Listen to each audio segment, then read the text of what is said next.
نحمدہ ونصلی علی رسولہ الکریم اما بعد فاعوذ باللہ من الشیطان الرجیم بسم اللہ الرحمن الرحیم۔ آج ہم رکوع کا بیان جو ہے وہ شروع کرتے ہیں۔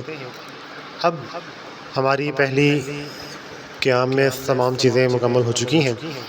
اب جب رکوع میں جانا ہے تو رکوع کس طرح کرنا ہے، اس کی 2-3 احادیث ہیں، پھر رکوع کی دعائیں ہیں اور رکوع سے کھڑے ہو کے کیا پڑھنا ہے۔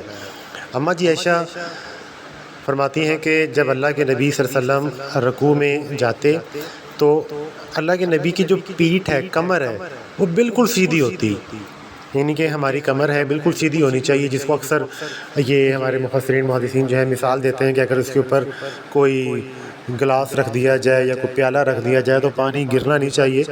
تو یہ ایک آپ کو بات سمجھانے کے لیے کہی جاتی ہے کہ اس بالکل سیدھی کمر ہونی چاہیے۔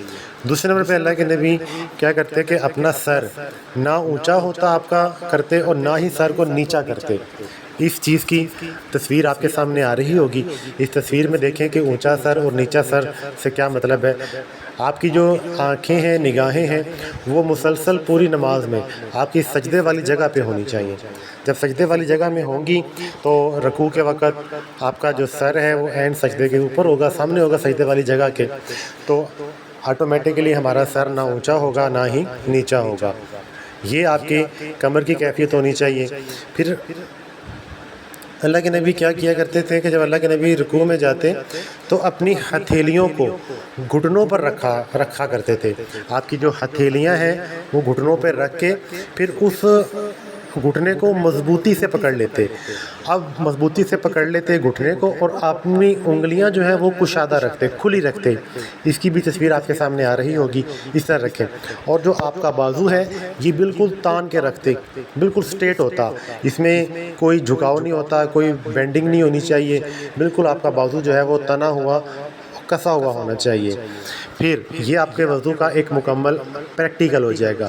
پھر جب آپ وضو رکوع میں چلے جائیں گے تو دعائیں کون سی پڑھنی ہیں، اللہ کے نبی سے 3-4 دعائیں جو ہیں وہ ثابت ہیں، تو ہم کم از کم 3 دعائیں ہمیں آنی چاہیے۔ ایک دعا جو ہم پڑھتے ہیں وہ تو سب کو پتہ ہی ہے کہ حذیفہ رضی اللہ عنہ فرماتے ہیں کہ جب رسول اللہ صلی اللہ علیہ وسلم رکوع میں جاتے تو پھر یہ فرماتے سبحان ربی العظیم، یہ آپ 3 مرتبہ کلمات کہتے تھے۔ تو اس میں کوئی باؤنڈنگ نہیں ہے، آپ زیادہ مرتبہ جتنی مرتبہ پڑھنا چاہیں آپ پڑھ سکتے ہیں۔ تو اس کا ترجمہ کیا ہے کہ سبحان ربی العظیم، میرا رب عظیم ہے، پاک ہے۔ جب ہم اللہ تبارک و تعالیٰ کی اس میں بھی پاکیزگی جو ہے وہ بیان کرتے ہیں۔ پھر دوسری دعا جو ہے یہ بھی اللہ کے نبی سے ہمیں ثابت ہے، ملتی ہے۔ اماں جی عائشہ فرماتی ہیں کہ نبی کریم صلی اللہ علیہ وسلم جب رکوع میں جاتے تو یہ الفاظ اپنا ادا کیا کرتے تھے، کیا تھے؟ سبحانک اللہم ربنا وبحمدک اللہم اغفر لی۔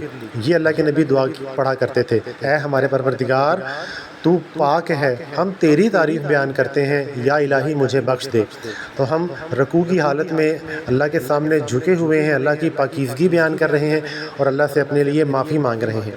تیسری دعا بھی اماں جی عائشہ فرماتی ہیں کہ اللہ کے نبی جب رکوع میں جاتے تو یہ الفاظ کہتے سبوح قدوس رب الملائکۃ والروح، تو فرشتوں اور جبریل کا پروردگار نہایت پاک ہے۔ اس میں بھی اللہ تبارک و تعالیٰ کی ہم تعریف جو ہے، حمد جو ہے وہ بیان کر رہے ہیں۔ تو اس طرح یہ کم از کم 3 دعائیں آپ کو آنی چاہیے، اور بھی 2 دعائیں موجود ہیں لیکن کم از کم یہ 3 آپ پڑھیں تاکہ آپ کا رکوع ایک مکمل ہو جائے اور تاکہ آپ زیادہ سے زیادہ اللہ سے کی حمد بیان کر سکیں، اللہ سے اپنے لیے معافی مانگ سکیں۔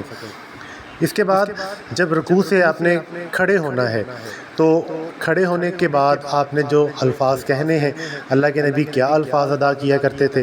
اللہ کے نبی کی حدیث موجود ہے کہ جب اللہ کے نبی نے فرمایا کہ جب تم کھڑے ہو تو سمیع اللہ لمن حمیدہ، کہ یہ الفاظ کہنے ہیں کہ سمیع اللہ، اللہ نے سن لی، لمن حمیدہ، جس کی اس نے تعریف کی ہے، یعنی کہ اللہ نے تعریف کی ہے جس کی آپ اللہ کی تعریف کر رہے ہیں، اللہ نے آپ کی تعریف جو کرنا ہے اس کو سن لیا ہے۔ پھر اس کے بعد الفاظ کیا کہنے ہیں؟ اللہم ربنا ولک الحمد، یہ الفاظ اللہ کے نبی نے فرمایا کہ آپ نے یہ کہنے ہیں۔ اور اس کے لیے دوسری الفاظ بھی موجود ہیں کہ سمیع اللہ لمن حمیدہ ربنا ولک الحمد، یہ الفاظ آپ نے کہنے ہیں۔ اس کا کیا ترجمہ ہے؟ اے ہمارے رب تیرے ہی واسطے تمام تعریفیں ہیں۔